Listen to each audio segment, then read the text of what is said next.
Mas, senhores deputados, o Governo e a maioria já deixou bem claro a sua intenção de continuar a política da Troika, uma política de exploração e empobrecimento. O conjunto de situações que tem envolvido a banca privada em Portugal e que levou à intervenção do Estado, por exemplo, nos casos do BPN e do BPP, exigem da parte do Governo e também do Banco de Portugal uma intervenção firme que salvaguarde o interesse nacional e o interesse público, no sentido de impedir, por exemplo, que o processo de desagregação do Grupo Espírito Santo venha a ter consequências desastrosas para o país, quer a nível económico, quer a nível social. O conteúdo das notícias veiculadas pela comunicação social nas últimas semanas sobre um conjunto de irregularidades nas empresas do Grupo Espírito Santo exige o apuramento integral até às últimas consequências dos responsáveis. O arrastar do esclarecimento, e penso que a Sra. Ministra concordará com isto, o arrastar do esclarecimento destas situações apenas favorece o agravamento da situação.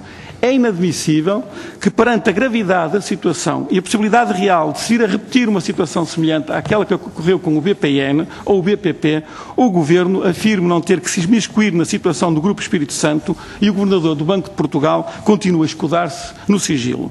Exige do Governo uma intervenção rigorosa e transparente e não uma atitude de silêncio e cumplicidade determinada pela subordinação ao poder financeiro. E gostava de lhe colocar sobre esta questão 3 perguntas concretas, Sra. Ministra. Perante a situação vivida no Grupo Espírito Santo e no Banco Espírito Santo e as potenciais consequências desastrosas, o que é que a Sra. Ministra, o Governo, tem a dizer sobre esta situação? E exige que sobre esta matéria o Governo quebre o silêncio.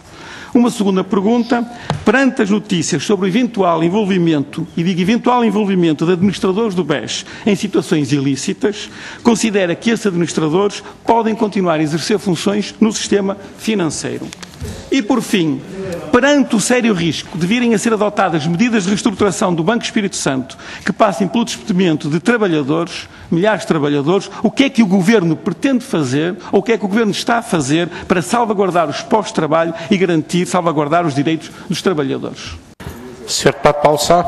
A Sra. Ministra mantém o silêncio sobre esta questão e dizer-lhe que a Sra. Ministra diz que é um banco privado. Também o BPN era um banco privado e o discurso que a Sra. Ministra acabou de fazer foi o discurso que foi feito há uns anos relativamente ao BPN. E depois os contribuintes, o Estado, foi chamado a intervir naquele banco e os contribuintes pagaram até agora, de acordo com os dados que foram apurados aqui na Comissão de Inquérito, mais de 3.300 milhões de euros. E, portanto, estas situações têm que ser analisadas com profundidade e existe da parte do Governo uma intervenção rigorosa em defesa do interesse público.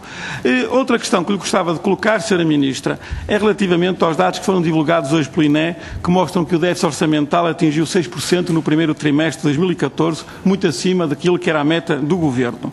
Estes dados vêm confirmar aquilo que o PCP vem afirmando há muito tempo, que a conciliação das contas públicas não se faz com esta política.